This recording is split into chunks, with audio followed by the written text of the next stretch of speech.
Aha. Xatı bağladım, ara-ara açaram. Dərsə odaqlanaq, qeydlərimizi götürək, dəftərimiz falan yanımızda olsun. Əgər PDF-i çıxartdırmısınızsa, ikinci hissə PDF-i aça bilərsiniz. Bugünkü işimizin əsas hissəsi 6.6-cı paragraf var orada, odur. Həm oradan qəbul sualı var, həm də Windows-un öz aləmində ola biləcək ən çətin paragrafıdır. Ən çətin deməyim də, həcmcə ən uzun olan. Ona görə həmin paragrafı bir dənə sıradan çıxardaq, ondan sonra xüsusi bir şeyimiz qalmır. Deməli, başlayaq gözəl insanlar. PDF-iniz yanınızdadsa ikinci PDF-i aça bilərsiniz. 6.6-cı paragraf. Yoxdursa PDF-iniz filan, dəftəriniz filan yanınızda olsun. Çünki ara-ara bəzi şeylərdə qeydlər deyəcəm. Onları da yazıb götürərsiniz. Nəysə, başlayaq. Deməli, gözəl insanlar, bugün Windows-un ardındayıq. File Explorer-dən əsas danışacaq bugünkü dərsimizdə. File Explorer sözü sizlərə tanışdır. İnanıram ki, kimlərinsə yadında qalır. Utilitlərin içində keçmişdik. Maksimum bura odaqlanaq. Bilmirəm yadınıza gəlir ya yox. Gəlin mən maksimum xatırladım. Deməli, fəsil 4-də servis proqramlarının içində utilitlər var idi. Bilmirəm yadınızdadır ya yox. Utilitlər nə iş görürdü? Disk və disklərdəki köməkçi işlərə baxırdı. Və utilitlərin içərisində File Explorer-in adı var idi. İnşallah ki, xatırlayırsınız. Əgər unutmuşsunuzsa, qeydlərinizə əlavə edin. File Explorer-ə file menecerləri də deyirlər. Əslində biz 4-cü fəsildə bunu yazmışıq, amma yenə də deyirəm, kimlər unudubsa qeydlərini əlavə eləsin. File Explorer file menecerləri adlanır və sistem proqramlarına aiddir və bu arada qəbul sualı olub. Qəbulda düşüb illər öncəki sistem proqramlarını seçin. Cavabların içində file menecerləri də var idi. Yəni kim bilmirsə bir dənə ora cümlə atsın ki, File Explorer file meneceridir. Mən bunu sizə 50 dəfə demişəm, yenə deyirəm. File Explorer file meneceri deyirlər. O da sistem proqramlarına aiddir. Ümid edirəm qeydimizi apardıq. Deməli, nə deməkdir bu File Explorer? Ümumiyyətlə File Explorer deyəndə əməliyyat sistemində, yəni hal-hazırda Windows 11-dəyik. Windows 11-də fayl və ya qovluqlarla asan işləmək üçün nəzərdə tutulan proqrama deyilir File Explorer. Və əziz tələbələr, File Explorer-i açmaq istənilən bir dənə qovluq pəncərəsini açmaqdır. Misal üçün, tutaq ki, ekranda Sevimlər adlı bir dənə qovluq var. Misal üçün, bunu açıram. Açanda gördüyüm mənzərəyə ümumən deyirlər File Explorer pəncərəsi. Qovluq pəncərəsi. Desəz ki, yox, müəllim, mən emailini File Explorer-in adını görmək istəyirəm kompüterdə. Heç nə çox gözəl olar. Gəlirəm search olan hissəyə və search olan hissəyə daxil olub File Explorer sözünü yazan kimi File Explorer-in pəncərəsini görə bilərsiniz. Yəni, gördüyümüz pəncərə File Explorer pəncərəsidir. Bura daxil olanda Quick Access adlanan qovluğumuz çıxır. Keçən dərsdə qoşulmuşdursa ya da oxumuşdursa, şey var idi orada.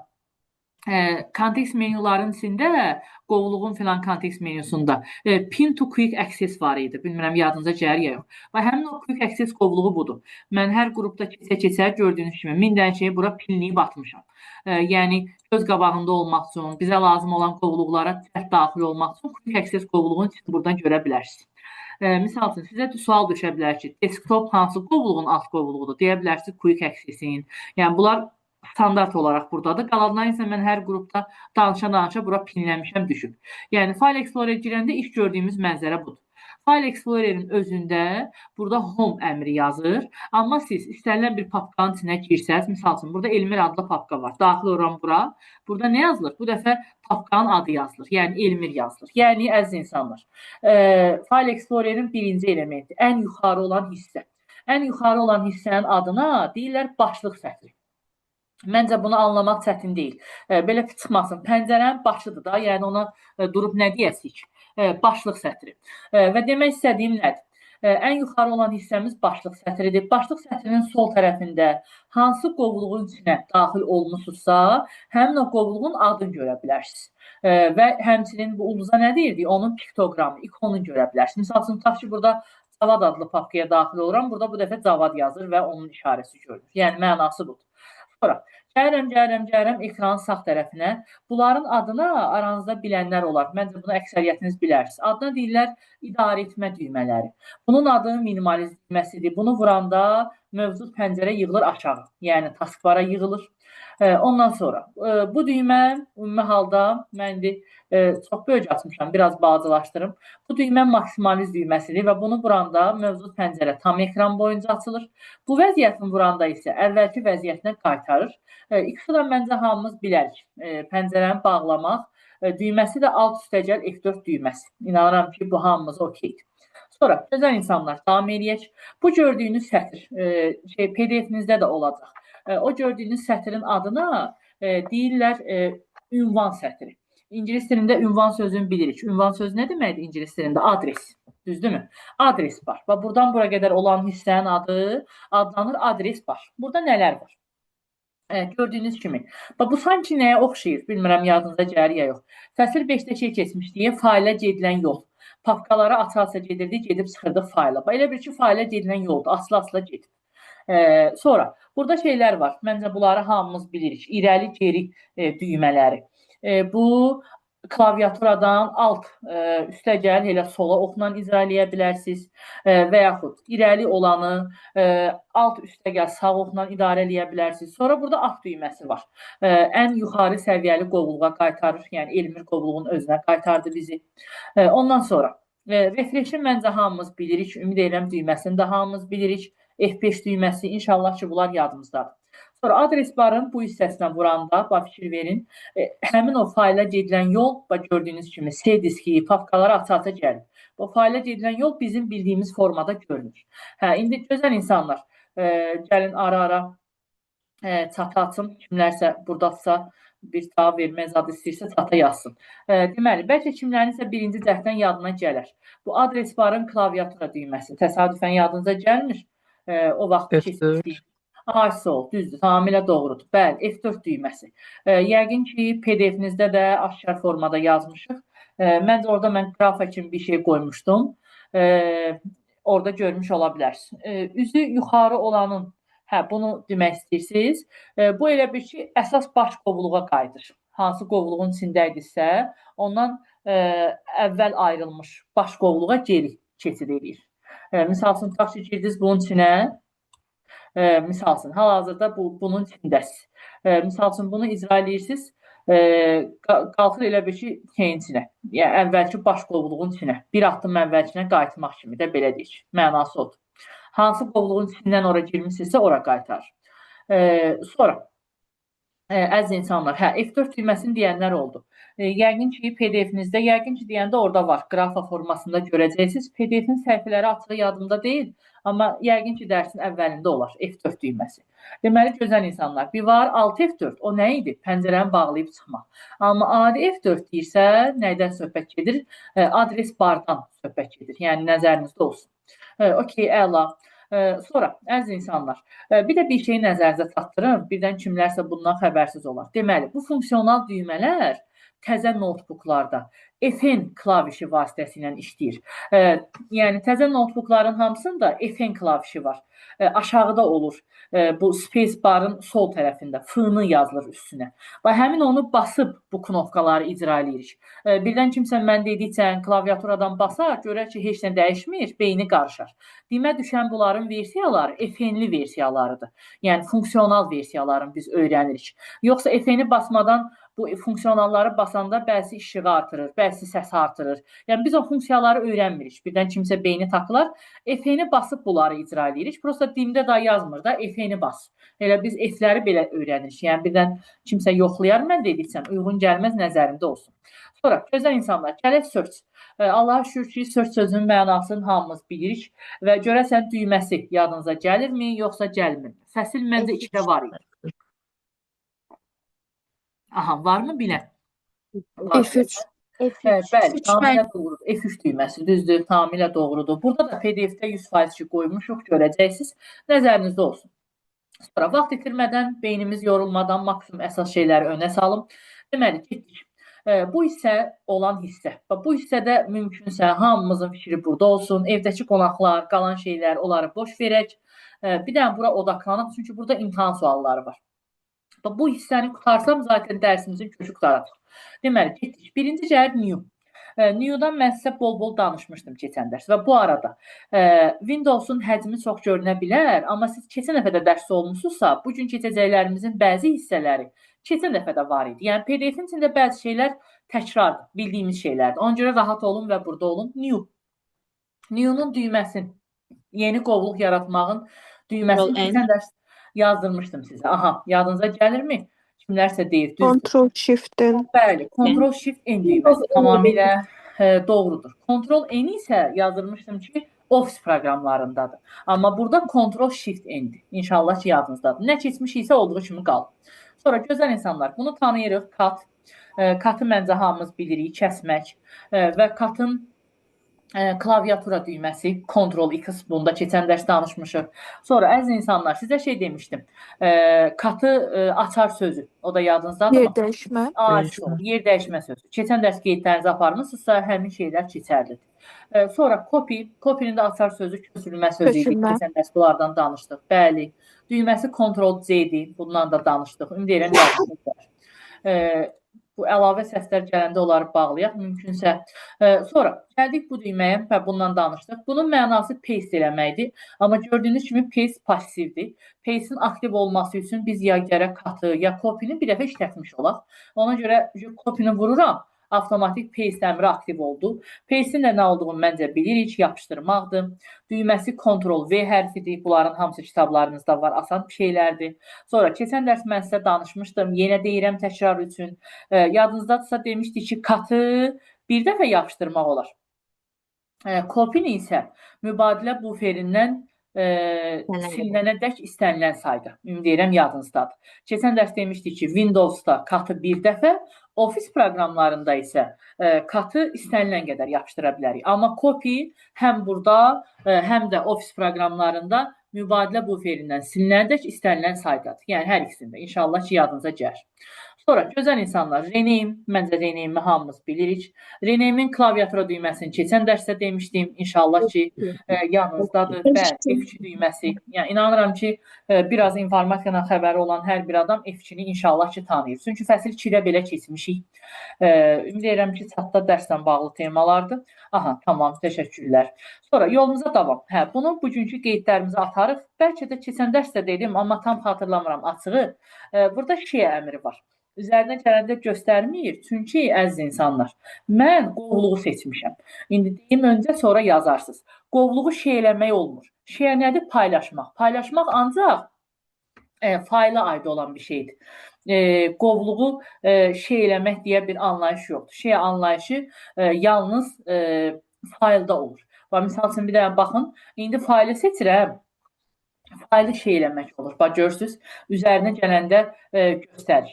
Yəni, yadda saxlayın ki, şiə əmri fayla aiddir. Yəni, qovluğa aid deyil. Və yaxud belə bir qeyd formasında şeyləyə bilərsiniz, yazıb götürə bilərsiniz. Yəni, belə. Yaza bilərsiniz ki, daha doğrusu, qovluqları şeyləmək olmur. Ancaq faylı şeyləmək mümkündür. İstəyirsiniz gözləyim. Əslində dərsi oxumusunuzsa, əziz insanlar, bu şeydə də var idi. Bu adı nədir? Faylın kontekst menüsunda. Şiə əmri faylın kontekst menüsundadır. Qovluğun kontekst menüsunda deyil. Bilmirəm, kontekst menülarda ona baxmışdınız, yoxsa baxmamışdıq. İnşallah ki, baxmışdıq. Yenə də deyirəm, yaza bilərsiniz ki, faylı şeyləmək olur, qovluğu şey eləmək olmur. Yəqin ki, yadınızda qalır. Faylı şeyləmək olur, amma qovluğu şeyləmək olmur. Paylaşmaq olmur. Və yenə də deyirəm, baxa bilərsiniz. Qovluğun üzərinə gələndə həmin o şey əmri passivdir.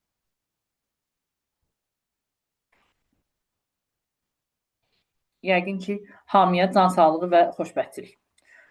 Qeydimizi yaza bildikmi, yazdıqsa yolumuza davam edək. Shortcut, qısa yolu nəzərdə tutursunuz. Qısa yolu eləyə bilərsiniz. Deməli, bu qovluğun qısa yolu, onu da şeyləmək mümkündür. Və yaxud faylın qısa yolun yaradım indisi üçün onu da göstərim. Prosta da düşündüm, o qədər dərinə getməzlər, ona görə artıq demədim, belə deyə bilərəm. Müəllim, qeyd zəhmət olmasa yenidən deyə bilərsiniz. Məndə internet kəsildi. Tamam. Deməli, faylı şeyləmək olur, qovluğu şeyləmək olmur. Qeydimiz budur. Faylı şeyləyə bilərsiniz, paylaşa bilərsiniz yəni. Amma qovluğu şeyləmək olmur. Qaldı ki, qısa yol soruşanlar, qısa yolların hamısını şeyləyə Çox sağ olun bilərsiniz, müəllim. paylaşa bilərsiniz. Siz sağ olun, əziz insanlar. Aha, tamam, yəqin ki, hamıya okey. Sonra yolunuza davam eləyək. Çox da ekstra detala da girmək istəmirəm, beyniniz qarışmasın. Çünki Windows'da düşünürəm ki, dim ekstra detallardan xəbərdar deyil. Ona görə lap sizdə şey eləmək istəmirəm. İndi bacardıqlarımı deyim. Əziz insanlar, gəldik delete əmrinə. Məncə delete hamımız bilirik. Delete nədir? Silmək. Keçən dərs danışmışdım, bir daha təkrarlayaq. Bir var idi delete, gedirdi, düşürdü zibil qabına. Sonra bir də var idi uşaqlar shift delete. Onda nə olurdu? Onda zibil qabına düşmürdü. Bəli, zibil qabına düşmədən tamamilə silirdik. Ay son. Sonra keçən dərs qoşulmuşdusa, bir də şey yazırmışdım sizə. Delete'in klaviaturadan düyməsi. Ctrl-D. Ay son. Ümid edirəm yadınızdadır. Kimlər qeydlər aparmayıbsa, əslində atdığım səs yazılarında da var. Oraları da oxusaz, dinləsəz sizə xeyri olar, tövsiyə eləyərdim. Deməli, yenə deyirəm, delete klaviaturadan Ctrl-D ilə da icra eləyə bilərik. Yəqin ki, hamıya tamam. Sonra gözəl insanlar, gəldim sort əmrinə. Sort sözünün mənası sıralamaq, çeşidləmək deməkdir. Sortun içində nələr var? Adına görə sıralamaq, son dəyişikliyi tarifinə görə, tipinə görə sıralamaq, burada əlavə əmrlər də açılır, ölçüsünə görə filan. Yəni, qısaca çeşidləmək deyib söhbəti bağlaya bilərik.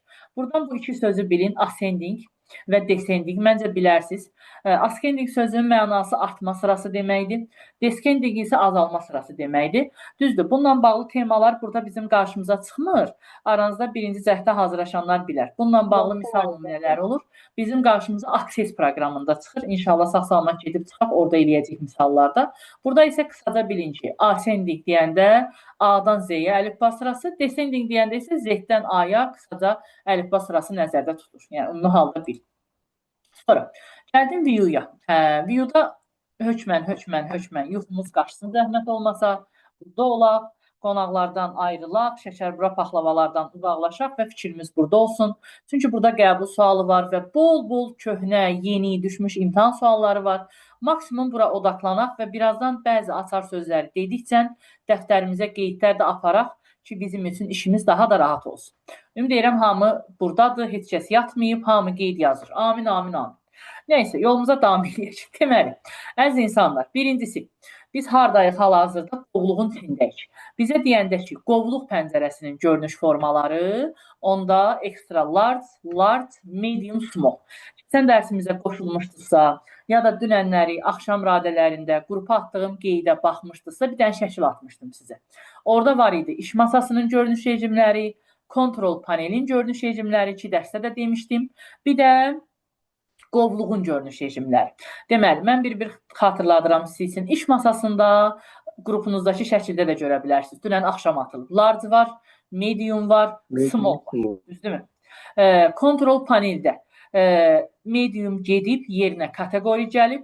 Large, small bir də kateqoridir. Bir də qovluq pəncərəsinin daxilindəyik. Burada nələrimiz var? Extra large, medium, small. Əsas ölçülərimiz bunlardır. İndi gözəl insanlar, buradan niyə görə deyirəm fikrimiz burada olsun? Çünki heç bir materialda bunların şəkilləri qoyulmayıb. Şəkilli suallar var və şəkilli sualları bəzi açar sözlərlə vəziyyətdən çıxa bilərik. Ona görə bura odaqlanaq. Deməli, extra large'dır, medium'dur, large'dır. Bunları belə şəkilli sual olaraq salmırlar. Çünki biz tuta bilmirik. Görəsən bu orta ölçüdürmü, yoxsa ekran böyüdülübmü qoyub. Ona görə sadəcə bunların bu üç dənənin tərcüməsini bil. Amma small'dan etibarən bizim qarşımıza şəkilli suallar da düşə bilər. Düzdür, small sözünün mənası balacadır. Okey, çox gözəl. Amma balaca anlayışı ilə heç bir şey eləyə bilmərik. Əsas hardan bilirik? Gözəl insanlar, small yazıb yanından işarə qoyub yaza bilərsiniz ki, small'da qovluqların adları əlifba sırası ilə düzülür və yaxud obyektlərin adları əlifba sırası ilə. Amma hansı əlifba sırası ilə? Sətir üzrə əlifba sırası. Zəhmət olmasa ekrana baxın. Aytaz, Babək, Cavad, necə gedir bunlar? sətir üzrə əlifba sırası. Yəqin ki, hamımız görürük. Burada elementlər sətir üzrə əlifba sırası ilə düzülür. Ümid edirəm, hamımız okeydir. Smallda elementlər sətir üzrə əlifba sırası ilə düzülür. Yəqin ki, hamı görür. Və bu arada yanında əlavə məlumat yoxdur. Sadəcə nələri düzüb? Adları. Yəni, yanında heç bir məlumat verməyib. Sadəcə adları sətir üzrə əlifba sırası ilə düzür. Yəni, qeydlərinizə belə yazın zəhmət olmasa. Yazın ki, smallda qovluqların sadəcə adları olur və sətir üzrə əlifba sırası ilə düzülür. Ümid edirəm, 3 dəfə təkrar edirəm, yadınızda qalır. Smallda obyektlər sətir üzrə əlifba sırası ilə düzülür. Sətir üzrə əlifba və yanında heç bir məlumat yoxdur. Ancaq adlardır. İnşallah ki, yadda qaldı. Ancaq adlar sətir üzrə əlifba. Okay? Sonra keçdik. List. List sözünün mənasını bilirik. List sözünün mənası nədir? Siyahı. Və list görünüş rejimində durum necədir? Bir dənə baxın, burada da əlifba sırası var. Amma gözəl insanlar, indi hansı əlifba sırasıdır? Burada necə əlifba sırası görürük? Sütun üzrə əlifba sırası, düzdürmü? Əslində şeydən də yadda saxlaya bilərsiniz. Elə list Azərbaycan dilində siyahı demək deyil. Elə deyilmi? Bizim universitetlərdə jurnal siyahımızı, adımızı yazmırlar. Yəni, həmin tematda, yəni listə yəni sütun üzrə əlifba sırası ilə düzüblər, gördüyünüz kimi. Və qeyd aparırsınızsa, yaza bilərsiniz belə. Listə sütun üzrə əlifbadır. List bərabərdir sütun üzrə əlifba. Yenə də sadəcə adlar. Yəni, yanında heç bir məlumat verilməyib. Sadəcə adlar, sütun üzrə əlifba. Sadəcə adları verir papkaların və sütun üzrə əlifba ilə düzülür. Nilüfər, buyur. Nəsə soruşmaq istəyirsən, tez soruş. Buyur. Bəli. Mən bu sütun üzrə düz deyir. Baxın, bu elə bir iki sütuna bölünüb də. Əziz tələbə, buradan sütun qutarıb, keçib ikinci sütuna da. Sütun qutarıb da, ekran bitib də. Anladım, tamam. Allah köməyin olsun. Tamam. Ekran bitib gözəl insan. Ona görə bura keçib. Da neynəsin yazsın. Tamam. Çox kreativ insanlarsın. Maşallah sizə. Neyse, yolumuza davam edək. Ümid edirəm hamıya tamam. Small sətir üzrə, list sütun üzrə. İnşallah ki, yadda qaldı. Qeydə aparanlar sonra müzakirə qrupuna filan da ataram qrupa. Nə bilim, inşallah ki, hamı qeyd aparır. Nə yazıb orada? Tural niyə ikinci sıradadır? Əziz tələbə, bəs burada qutarıb, buradan başlayıb da ardı.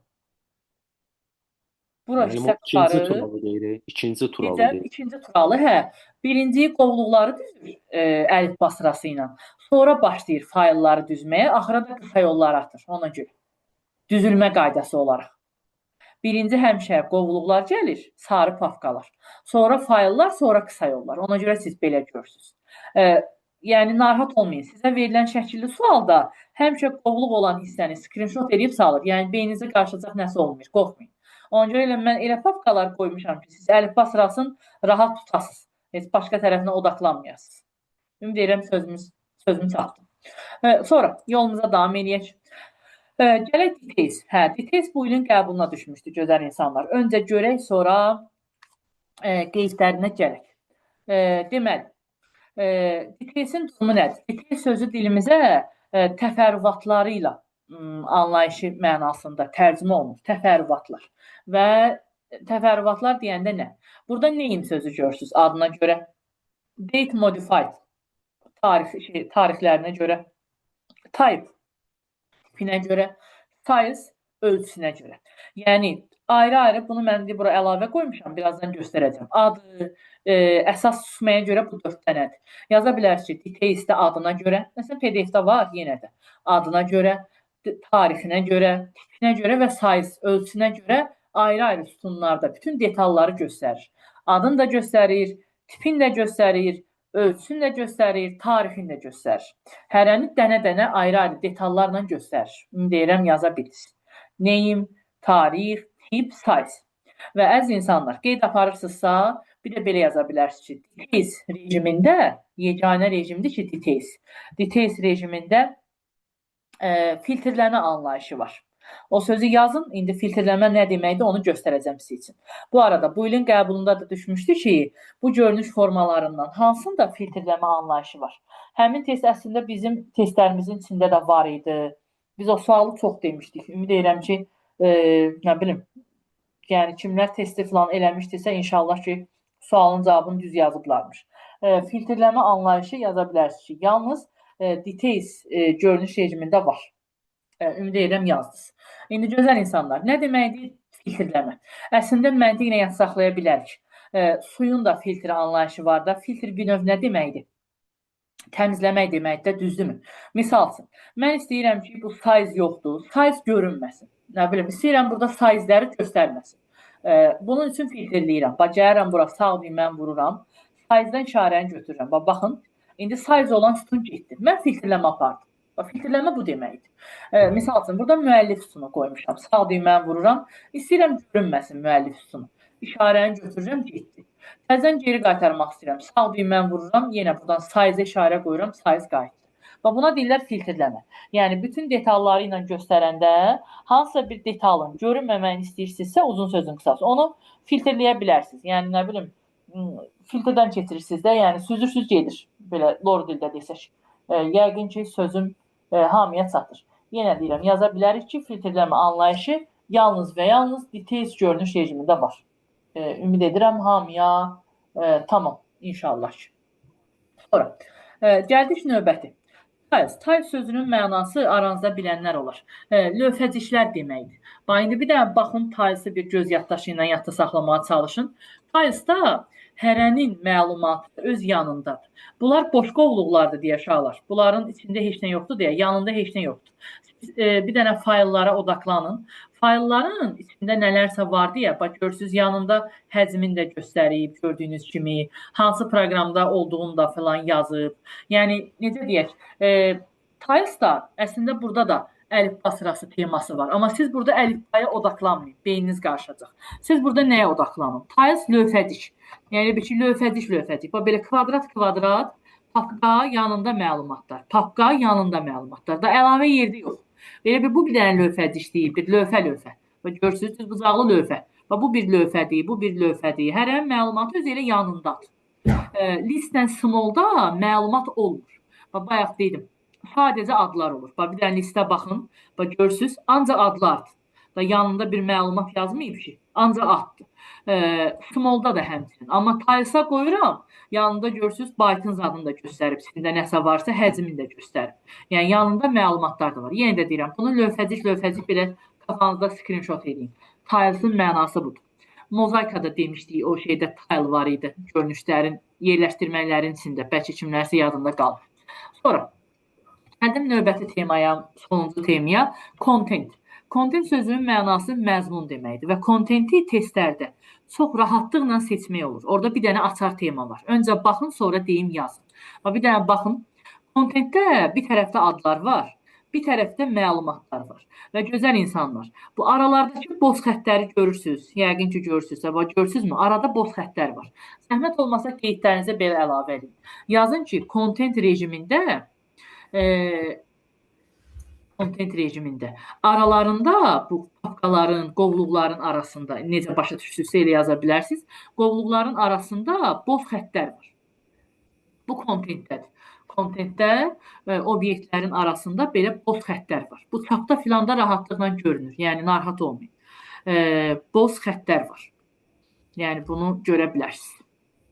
Boz xəttlər var. Yəqin ki, hamıya tamam. Qeydinizi aparırsınız da inşallah ki. Burada aralarında əlavə boz xətlər var. Yəqin ki, hamıya tamam. Can sağlığı mı? İnşallah ki, can sağlığı. Sonra, deməli, əziz insanlar, bir daha deyirəm, small nə oldu? Yadımızda qaldı mı? Small oldu, sətr üzrə. Əlifba sırası. List oldu, sütun üzrə əlifba sırası. Details oldu, filtrləmə teması və hərəni ayrı-ayrı sütunda göstərir. Sonra tiles oldu, lövhəcik, hərə məlumatı öz yanındadır və son olaraq content məzmun deməkdir və contentdə neyinir? Aralarda boz xəttlərlə hər şey bir-birindən ayırır. Ümid edirəm hamıya can sağlıq. İnşallah ki. Sonra yolumuza davam edək ki, bunu bu vəziyyətə qaytarım. Aha, sonra gəldim. Belə bir panel anlayışı var. Details pane anlayışı. Details pane təfərrüatlar paneli deməkdir. Dilimizin biraz möhtəşəm tərcümələri var. Bilmirəm təfərrüat sözünü bilirsiniz yoxsa bilmirsiniz. Əziz insanlar, bu olur. Misal çəkim. Tutaq ki, iki qız tələbə bir-birinə nəsə danışır. Biri o birinə deyir ki, mənə hər şeyi təfərrüatları ilə danış. Yəni bütün incəlikləri ilə, detalları ilə. Məncə bu sözü bilərsiniz. Yəqin ki, təsəvvür eləyə bildim. O deməkdir details pane. İndi baxın, misal üçün Elmir papkasını seçmişəm. Details pane-i vururam və sağ tərəfdə Elmir papkası haqqında mənə məlumatlar verir. Papkanın adı, nə bilim, harda yerləşməsi, nə bilim, onu nə vaxt yaratmışam, nə bilim, istəsəz girib onun xüsusiyyətlərinə baxa bilərsiniz. Yəni, belə şeylər haqqında məlumat verir. Yəni, mənası budur. Təfərrüatlar paneli. Tutaq ki, nə bilim, Muradın papkasını seçirəm, onun haqqında bizə məlumatlar verir. Yəni, ümid edirəm ki, hamıya okeydir deyə düşünürəm. Sonra, bir də var. Preview pane. Bundan da imtahan sualı var. Preview pane nədir? Öncə göstərim, sonra deyim, yazın. Misal üçün, gözəl insanlar, bu şeyi seçirəm. Misal üçün, bu faylı seçirəm. Gördünüzmü? İndi təfərrüatlardadır hələ ki. İndi gəlirəm preview-ya. Baxın, preview-ya girirəm. Aranızda preview sözünün mənasını bilənlər olar. Preview söz nə deməkdir ingilis dilində? Ön baxış. Ön baxış, ISO. Preview-ya girirəm, baxın, sağ tərəfdə həmin papkanın için göstərdi mənə, görürsünüzmü? Faylın için. İndi imtahan cümləsi nədir? Deyim, qeydlərinizi əlavə edin. Nə qədər bir şey çox yazsa, çox qeyd eləsə sizə xeyirdir. Yaza bilərsiniz belə. Deməli, faylı açmadan Məzmuna baxa bilirsən. ISO. Bəli, faylı açmadan məzmununa baxmaq üçün yaza bilərsiniz ki, preview pane-dən istifadə olunur. Faylı açmadan məzmununa baxmaq üçün preview pane-dən istifadə olunur. Və yaxud ön baxış panelindən istifadə olunur. Azərbaycancası ilə də hərəkət eləyək. Deyim, Azərbaycancadan sonra qəribə tərcümə eləyər, başımız çıxmaz. Yenə də deyirəm, faylı açmadan məzmununa baxmaq üçün preview pane-dən, yəni ön baxış panelindən istifadə olunur. Yəqin ki, hamıya tamam. Faylı açmadan məzmununa baxmaq üçün ön baxış panelindən istifadə olunur. Yəqin ki, hamıya tamam deyə ümid edirəm. Yazdıq mı? Nəsə bir problem var mı?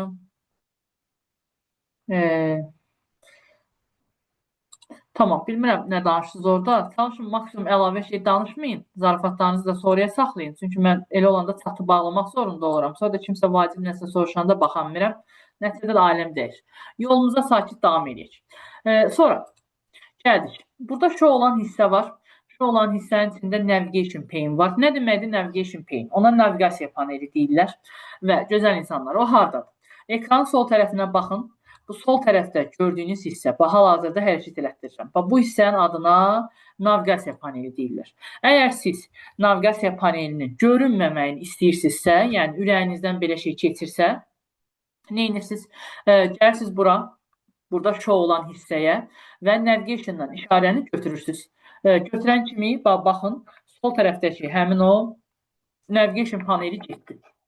Nədən mövcud olmağını istəyirsinizsə, gəlirsiniz, buradan show olan hissəyə navigation pane-ə işarə qoyursunuz və nəticədə sol tərəfdə olan navigation pane geri döndü.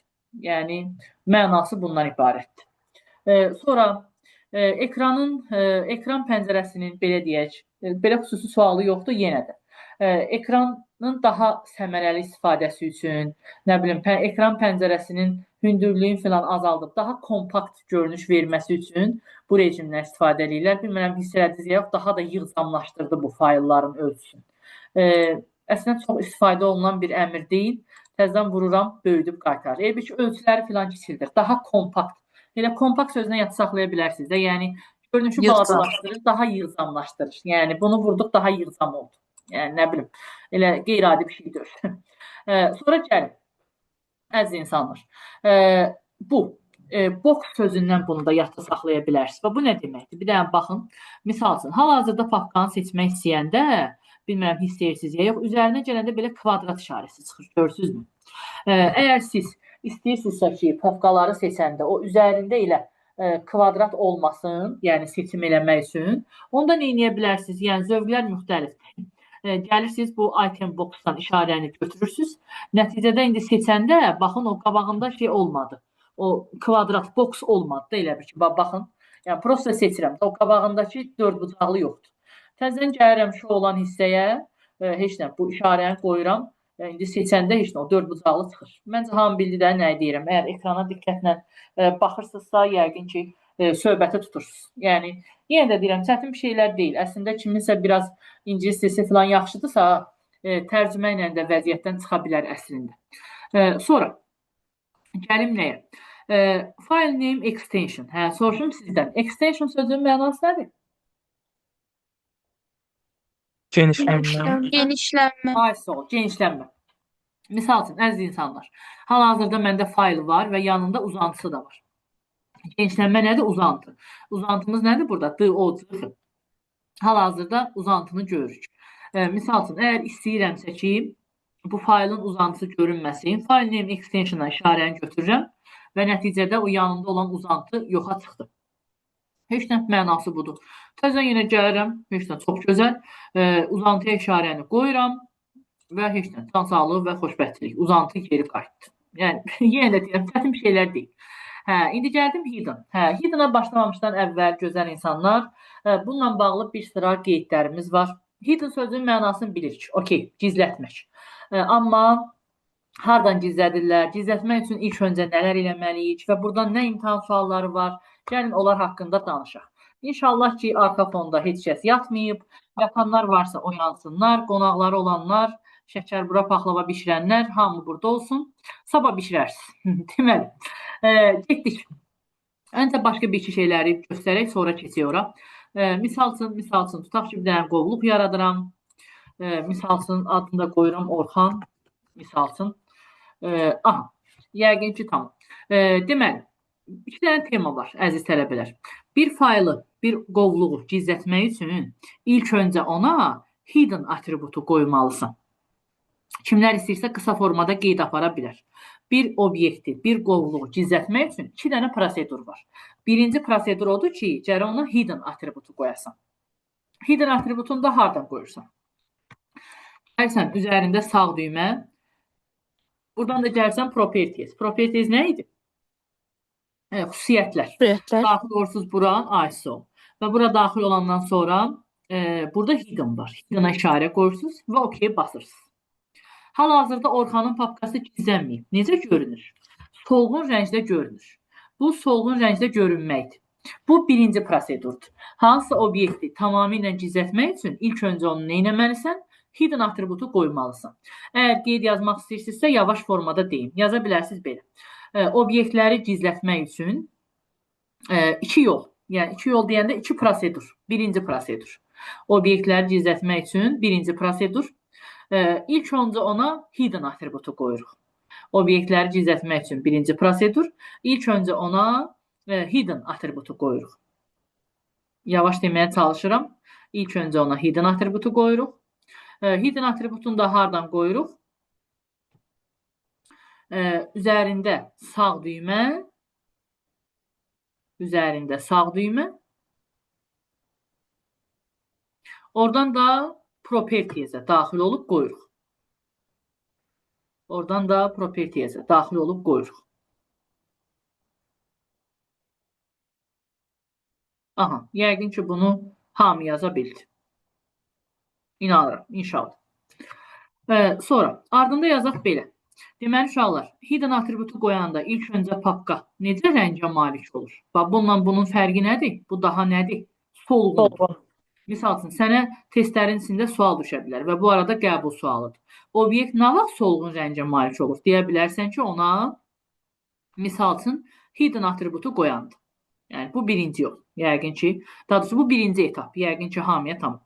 Sonra bu etapı tamamlamaq üçün ardında yaza bilərsiniz. İstənilən bir qovluğun içinə giririk. Ekranda olan istənilən bir qovluğun içinə. Misal üçün, nə bilim, atıram, bunun içinə girirəm. İstənilən birinin içinə girirəm. Və bu panelin adına bayaq da dedim. Deyirlər komanda paneli. Yəqin ki, kitabda da yazmışıq. komanda paneli.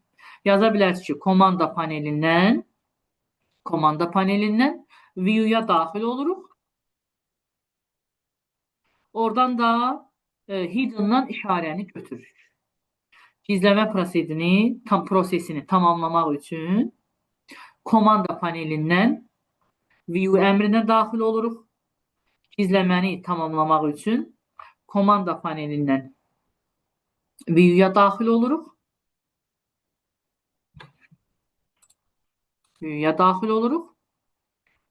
Oradan da hidden-dan işarəni götürürük. Yazın, ardını göstərin. Oradan hidden-dan işarəni götürürük. Bəli, bu nə üçün idi? Gizlətməyi tamamlamaq üçün də indi papkanı tamamilə gizlədəcəm. İndi görəcəksən, Orxan papkası tamamilə yoxa çıxacaq.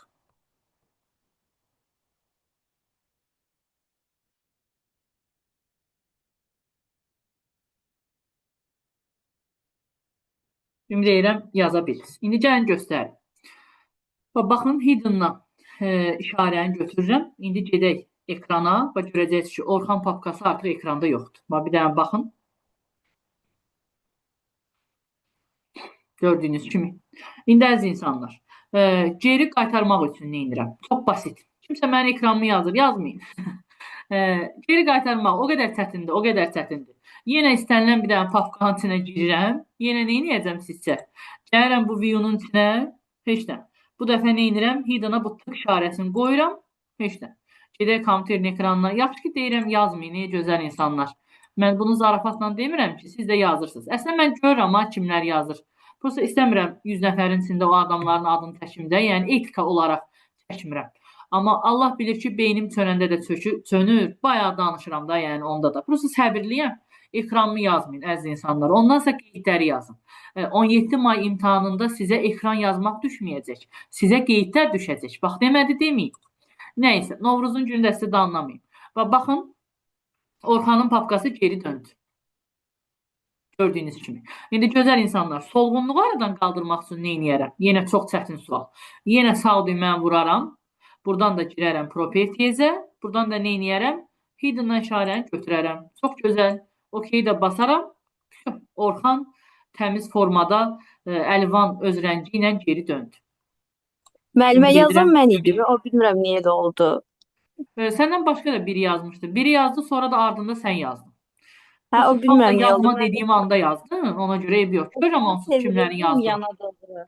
Yana doğru çevirəndə oldu, bilmədim. Tamam, olsun əziz tələbə. Nə deyirəm ki? Həyat, sözlərimi deyim. Nə olub? Əlimdən düşdü telefon götürəndə əlimdə idi, ona görə yazdım. Tamam, nə deyirəm ki? Mən pis nəsə demədim ki, dedim ki 17 mayda düşəcək də, nə deyirəm ki? Pis nəsə dediyim yox. Hə, tamam, no problem. Ümid edirəm qeyd yazanlar qeydlərin yaza bildilər. İnşallah ki. İnşallah ki yazdılar. Tamam. Solğunluq teması demişkən, qeydlərimizə bir dənə də qeyd ataq, zəhmət olmasa. Yazaq belə. Gözəl insanlar, yazın ki, deməli, yazdınızmı hidden atributu qoyanda solğun rəngə malik olur? Məncə yazdınız. Aşağıdan da bir dənə qeyd yazın ki, əlavə olaraq, bununla bağımsızdır, prosta solğunluq temasına görə, əlavə olaraq, obyektləri, yəni qovluqları, faylları fərq eləməz. Kat eləyəndə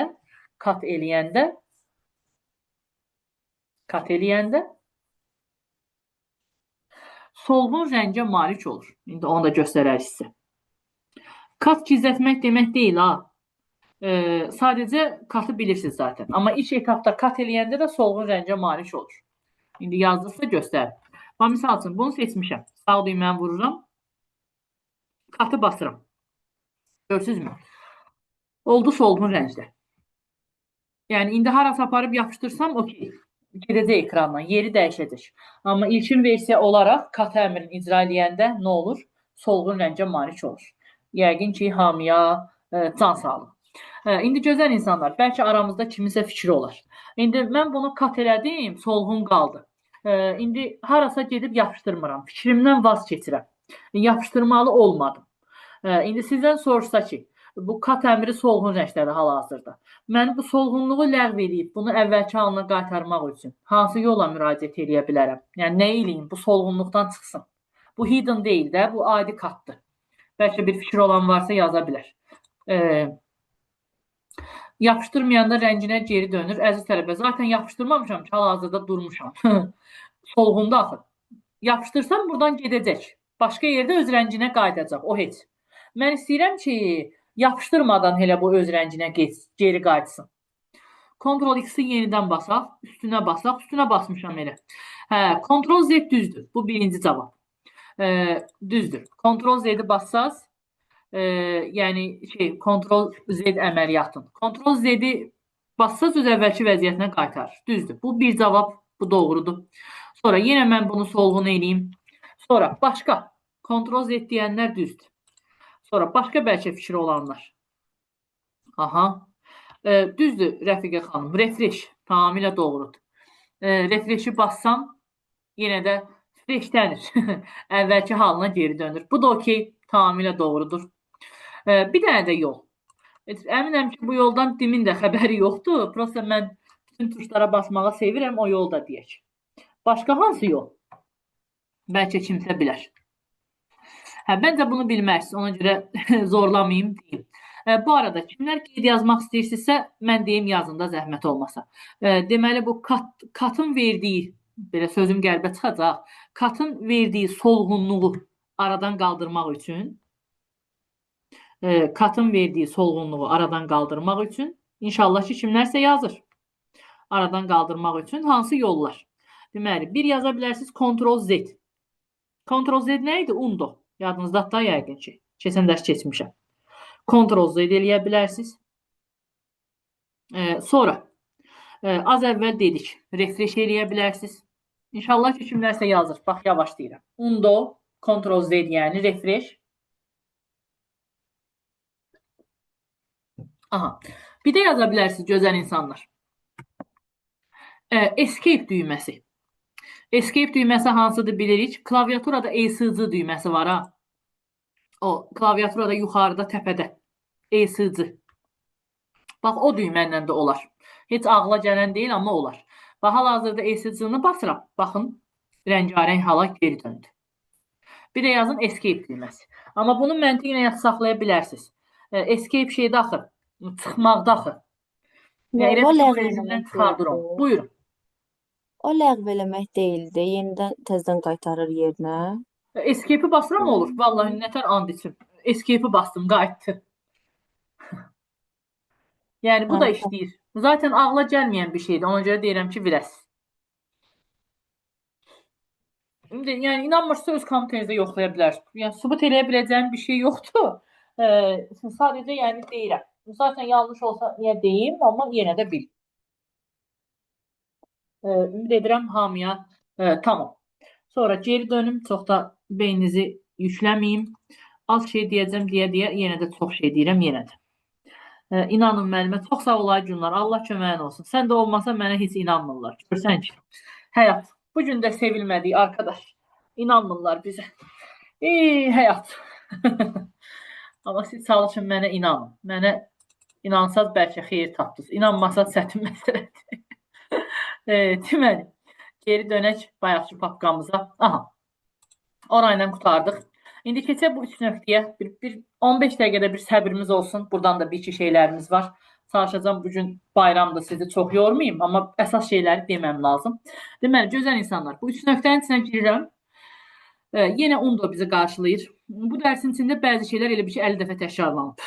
Undo, son əməliyyatın ləğvi, Redo bərpası, Ctrl Z, Ctrl Y. PIN-dən bayaq danışdıq.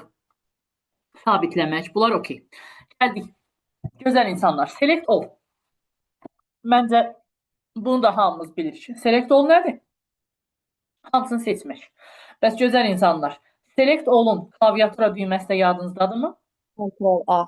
Ctrl A. Bəli, tamamilə doğrudur. Select all-un klaviatura düyməsi Ctrl A. Yəni inşallah ki bunu da hamımız bilirik. Bəli, Ctrl A. Tamamilə doğrudur. Okey, bu da öz yerində. Sonra gələk buna. Bir də bunu seçək, sonra ardını göstərik. Bir də var select non. Bu da biraz çətindir. Nətər tapacaq bilmirəm. Select non, yəni heç kəsi seçməsin. Heç nə. Bu da çox basit. Yəni bunun üçün info bilməyə ehtiyac yoxdur da. Düzünə ingilis dili. Sonra gəldim inverse selection. Gözəl insanlar. Bunu isə bilməmiz lazım. Önəmli əmrlərdəndir və çətin əmr deyil. Əslində tərcümədən kimlərsə temanı tuta bilər deyə düşünürəm. Select, inverse selection. Inversiya sözünün mənasını məncə bilərsiniz. Riyaziyyatda da var bu termin. Səhv eləmirəmsə ədəbiyyatda da var. Invert eləmək, dəyişmək. İndi nə mənada dəyişmək? Bir dənə ekrana baxın, zəhmət olmasa. Bax, bu elementi seçirəm. Bu elementi də seçirəm, bunu da seçirəm və bunu da seçirəm. Hal-hazırda 4 dənə element seçmişəm, düzdürmü? İndi inversə basıram. Bax, siz bir dənə bu seçdiklərimə odaqlanın, görün nə baş verəcək. Bax, bir dənə baxın, baxın, baxın. Bax, nə baş verdi, nə oldu? Seçdikləriniz qaldı, neynədir? Seçmədiklərinizi seçdi. Deməli, inverse selection'ın mənası nədir? Seçimi dəyişdirmək. Bəli, seçilmişlər qalır, seçilməyənlər seçilir. Bu, ali məktəb riyaziyyatında da var, cəbirdə də var bu termin, inversiya termini. Bəlkə kimlərsə ixtisası riyaziyyatsa bilər. Mən orada keçmişəm. Amma ədəbiyyatçı uşaqlardan bildiyim qədərilə ədəbiyyatda da var bu termin. Orada da istifadə olunur. Yəni, invert, dəyişmək. Seçimlə seçilməmişlərin yerini dəyişir. Yəni, qısaca izahı bundan ibarət. Ümid edirəm, hamı tutdu. Yəni, məncə basit bir şeydir zaten. Düzdürmü? İndi gözəl insanlar seçdik, ləğv elədik, filan şey elədik, okey. Bir də klaviaturadan seçmə yolları var.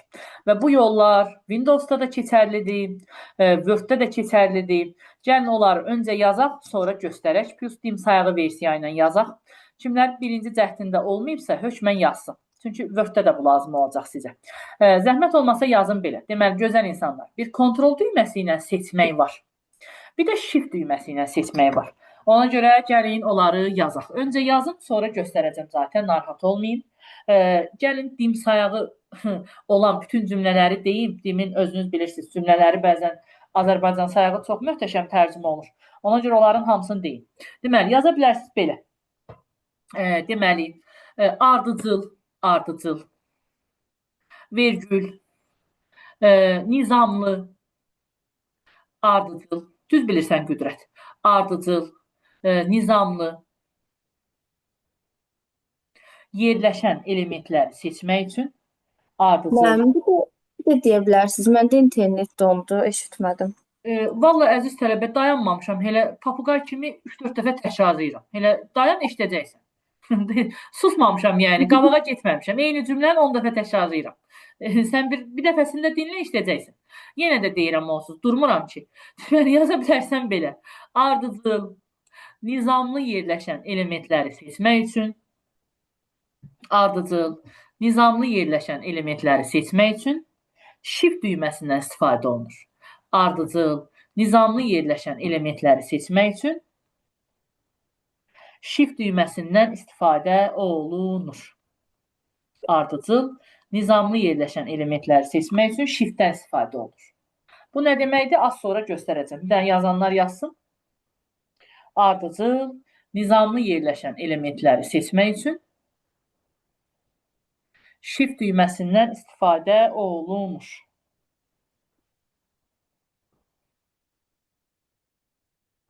Shift düyməsindən istifadə olunur.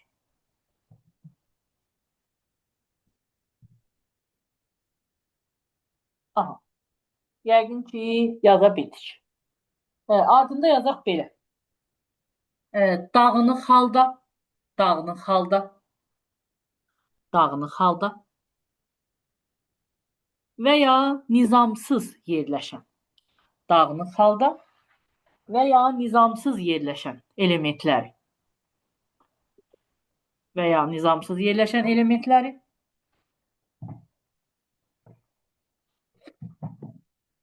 seçmək üçün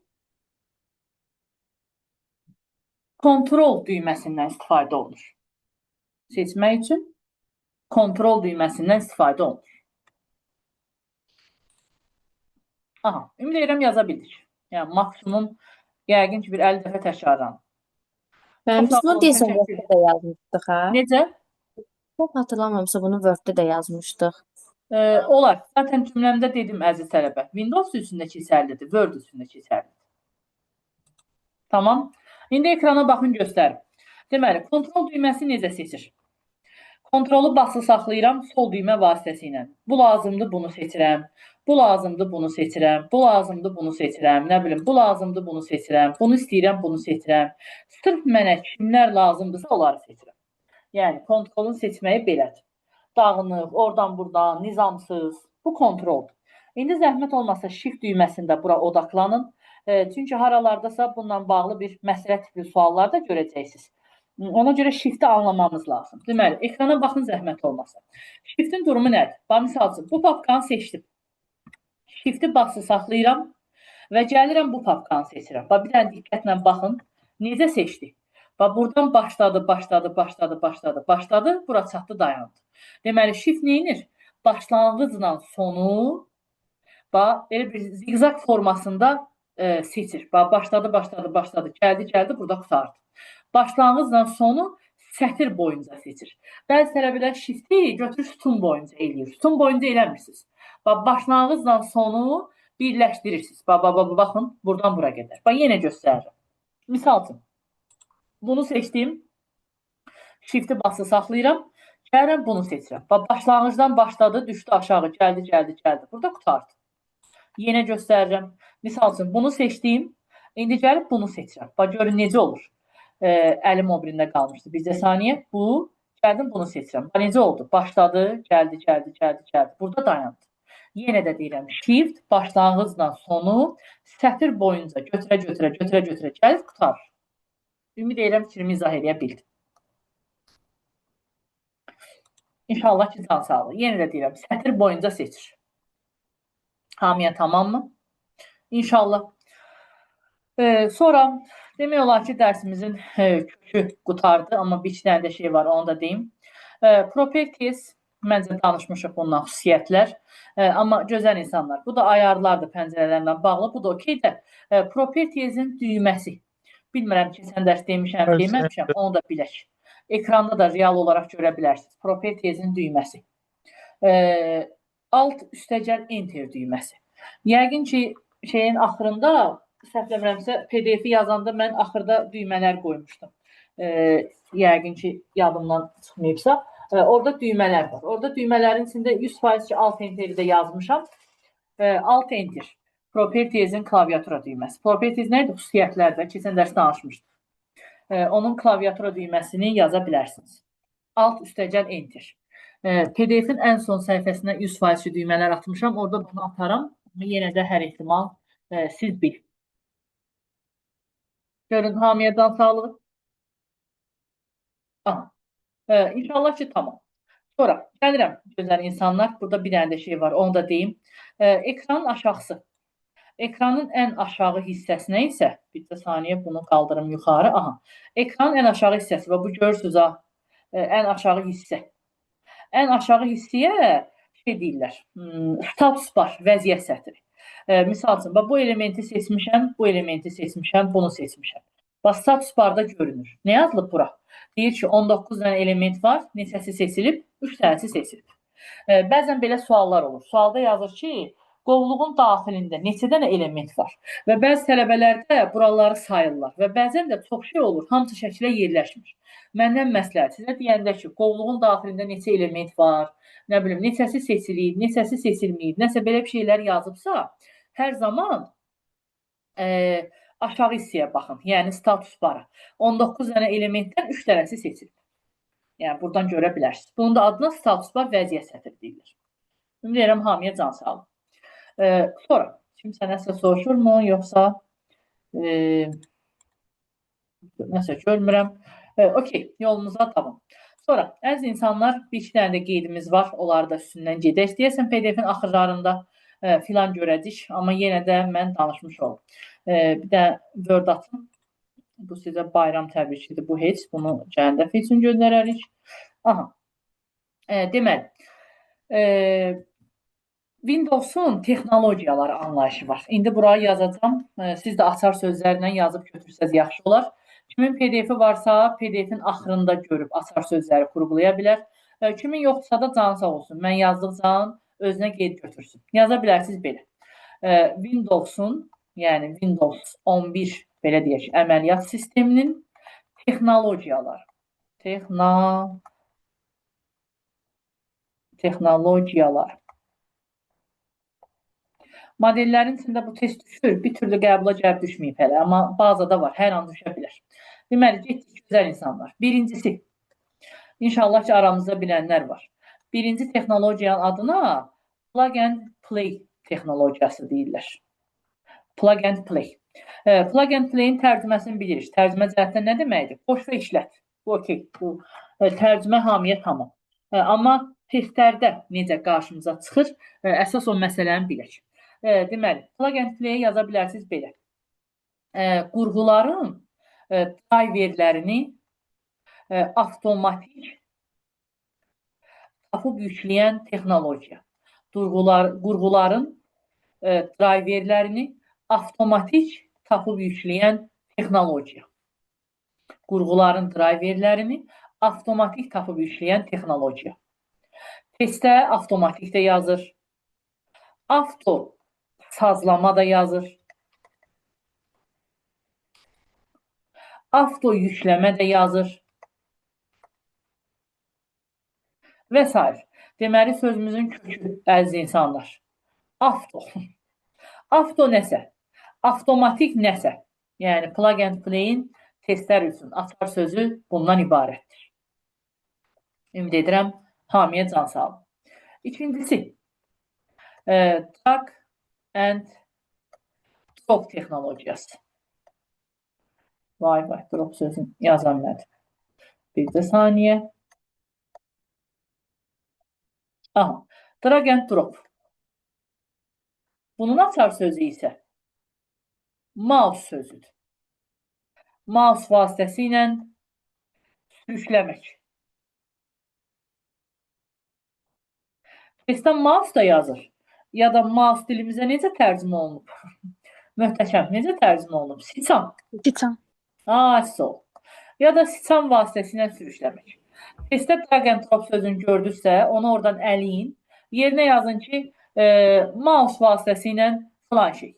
Yəni, drag and drop gördünüz, orada mouse anlayın. Mouse-la tutub atmaq, mouse-la hərəkət elətdirmək, ya da siçan.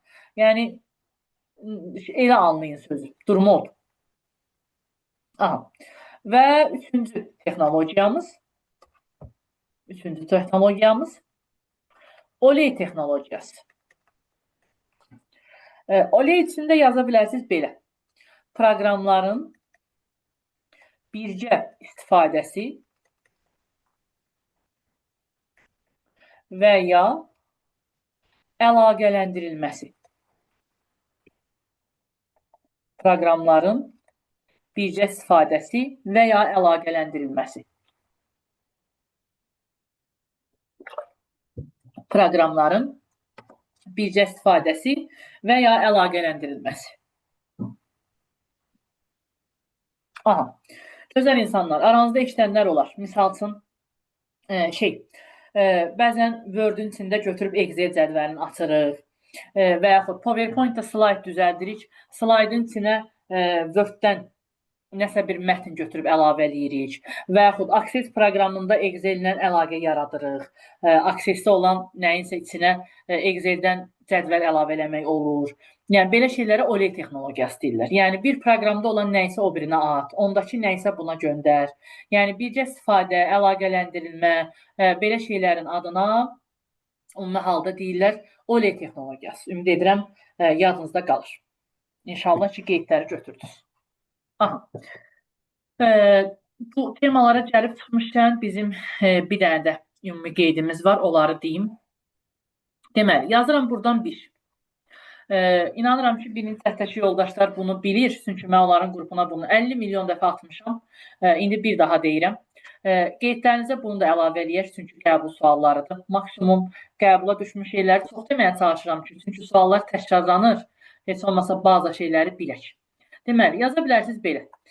Kontrol düyməsi, yəqin ki, bunu keçən dərs deməmişəm. Kontrol düyməsi plus mouse'un sol düyməsi.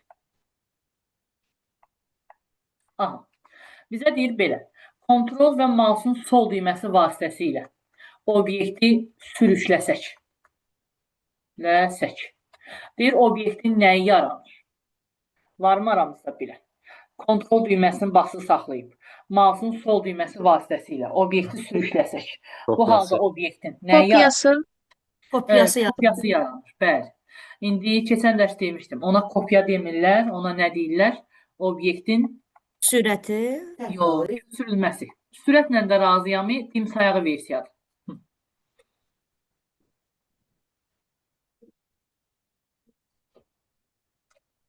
Aha, yəqin ki, hamıya tam. Sonra, keçək növbətiyə. Yazaq ikinci. Biraz da səbirli olaq, çox yormayacağım, çalışacağım bugün sizi. Maksimum ağlımdakı bütün qəbulları deyim. Shift plus mouse'un sol düyməsi vasitəsilə sürükləmək. Mouse'un sol düyməsi vasitəsilə sürükləmək. Bunda isə kat əməliyyatı baş verir. Katın açar sözü nə idi gözəl insanlar? yer dəyişmə. Bəli, yer dəyişmə. Bunu da qeydlərimizə əlavə edirik.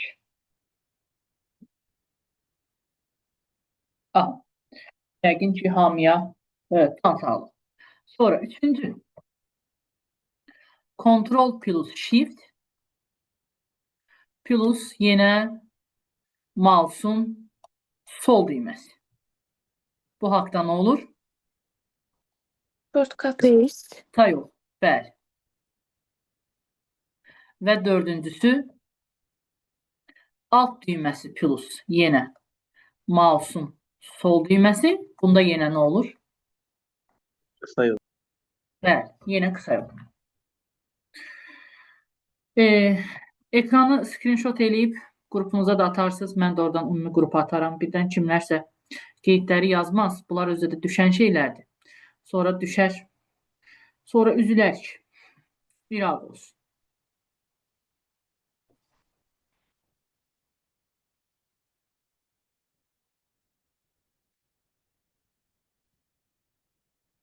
Yəqin ki, hamıya tamam.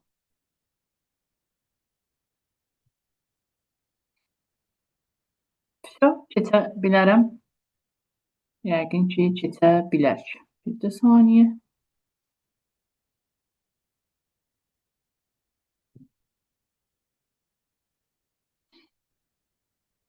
Aha, bu da bizim növbəti temamız. Yəqin ki, kimlərsə screenshot elədi. Problem olmaz. Okey, bu da belə. Sonra gözəl insanlar, son olaraq sizə standart proqramlardan da danışım. Bir 10-15 dəqiqədə orada vaxtınızı alacağım. Sonra çalışacağım sizi yormayayım. Bir də ondan da danışım. Ondan da suallar var. Bəslən çox asan bir şeydir. Özünüz də rahat əzbərləyə bilərsiniz. Amma mən yenə də bəzilərini göstəreyim, toxunum.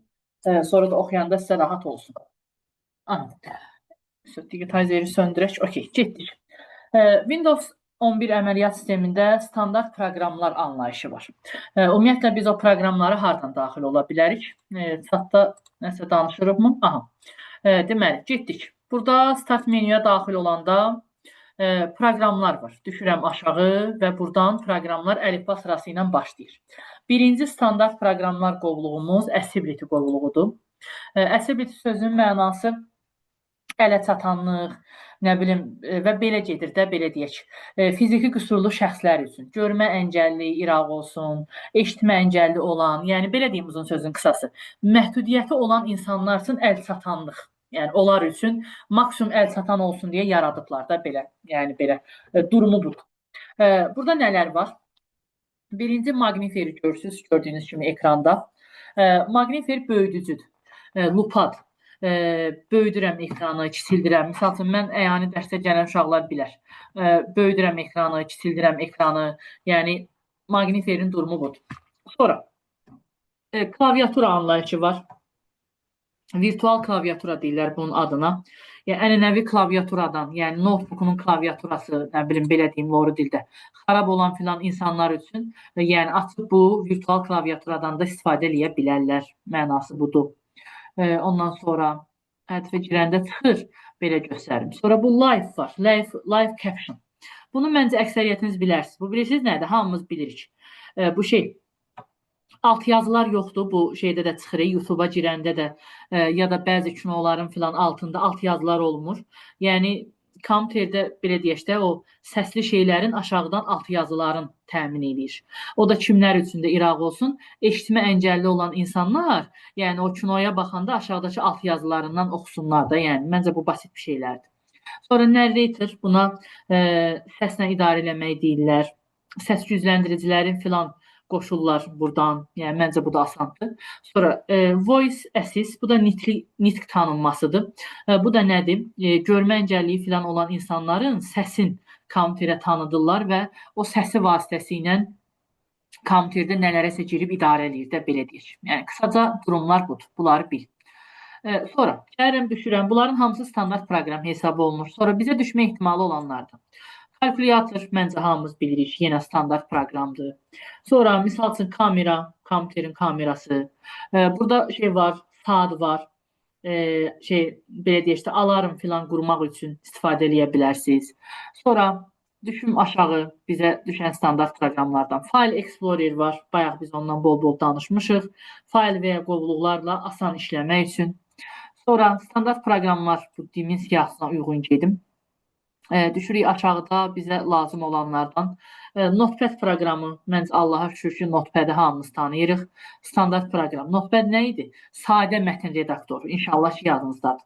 Sonra standart proqramlardan bizə aid olanlardan Paint proqramı, yəni üzərində gələnlərdən. Sonra gəlir Quick Assist. Quick Assist-də şey deyirlər, uzaqdan bağlantı.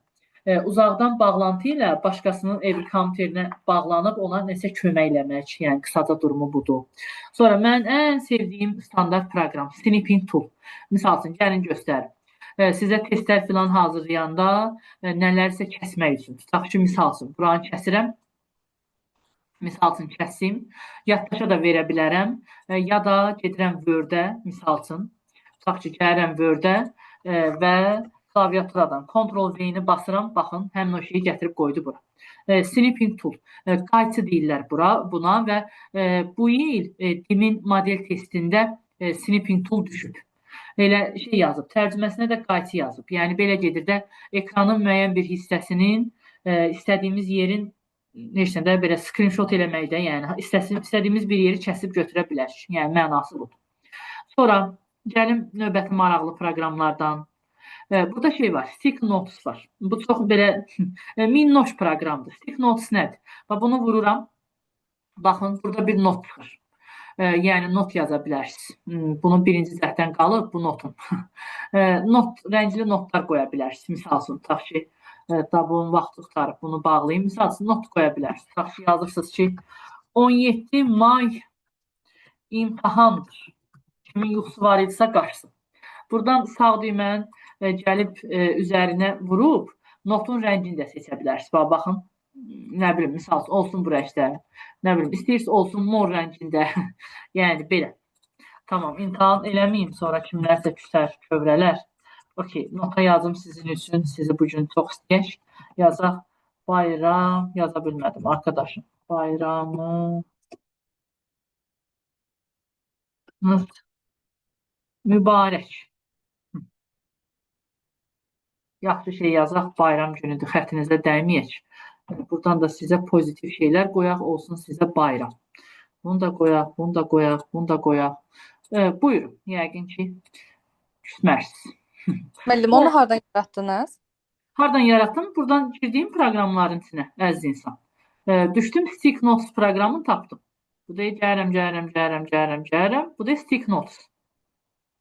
Adını bilirsinizsə, gözəl insan, search olan hissəyə girib Stick Notes yazsan da olar. Yəni, o proqramın adını da yazıb tapa bilərsin. Stick Notes yazan kimi çıxır, görsən. Sonra da heç nə daxil olursan, basırsan özü yazır zaten, özü çıxır orada. Not yaz. Müəllim, siz orada klaviatura atsız emojilərdən, onu hardan yüklənmişsiniz? Yükləməmişəm. O Windows 11-in özündə var klaviatura. Bir de buna basıram. Okey. Aha. Klaviatura var. Buradan da bu smile hissəsinə girirəm, gəlir. Nə qədər istəyirsən. Ayda süper. Araştırarım. Çok sağ olun. Sağ olun, siz sağ olun. Bu da burada dünya aləm smalik var. Prosta tələbələr bilir, mənim bir iki məşhur smalikim var, Gilas filan, elə onlar çox aktiv deyə onları qoyuram gedir. Yəqin ki, hamıya can sağlığı. Xətrinizə dəyməyə şübhəli. Ay Allahım. Bax, çox mülayim insanımdır. Mən sizə nə vaxt güldən ağır söz dedim. Heç vaxt. Çox mülayim insanımdır. Bax, niyə belə deyirsən? Neysə. Yolumuza davam edək. Sıxıram ki, bayram ab-havamız pozulmasın. Heç kəsə şey deməyim. Sakit dərsimi keçirəm.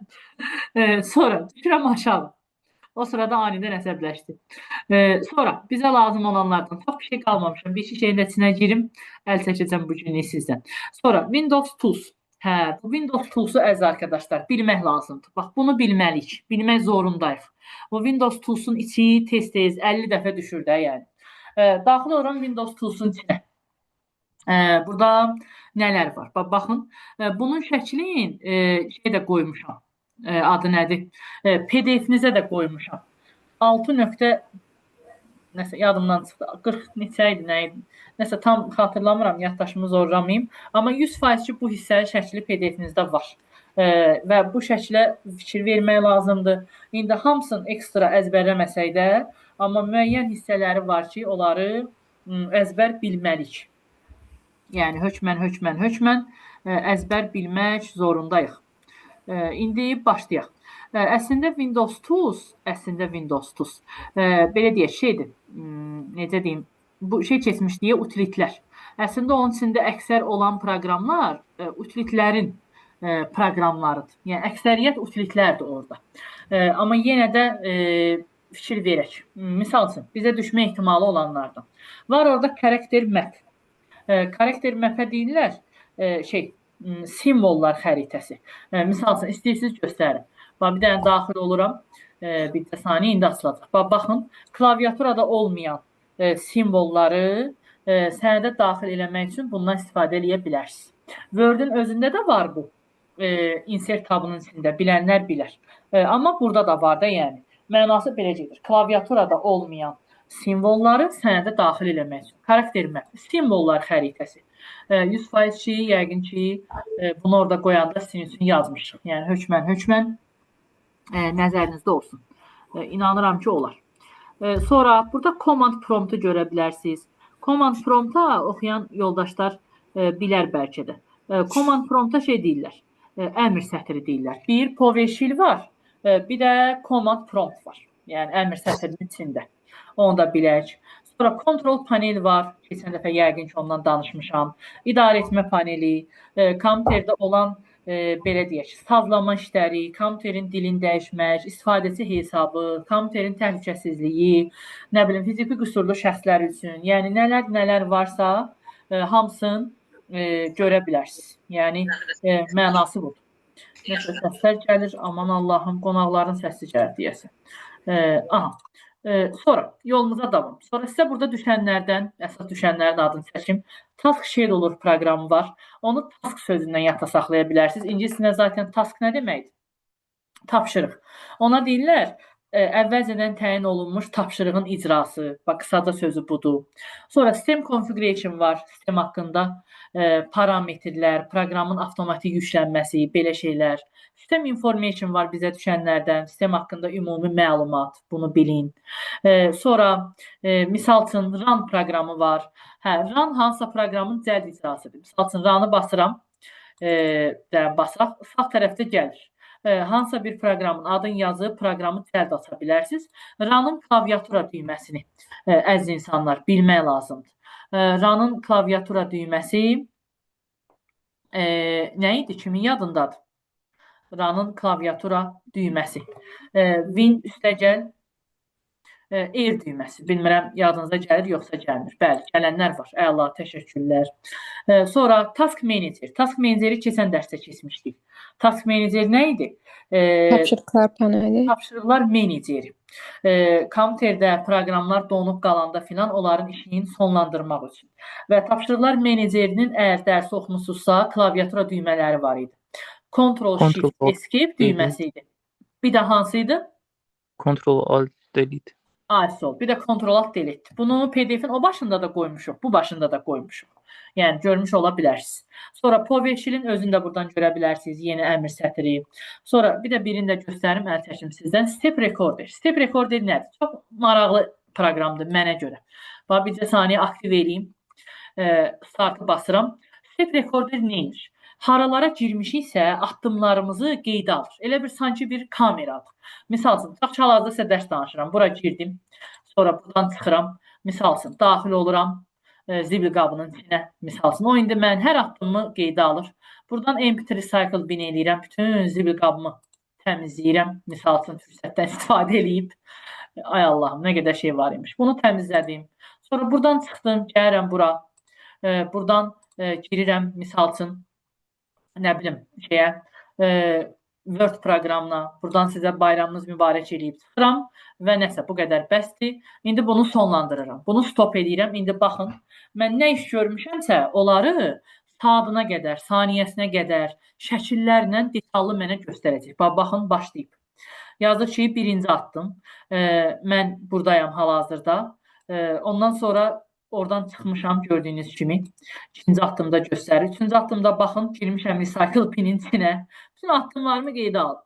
Oradan gördüyünüz kimi baxın, sildim. Onu da göstərib burada mənsin.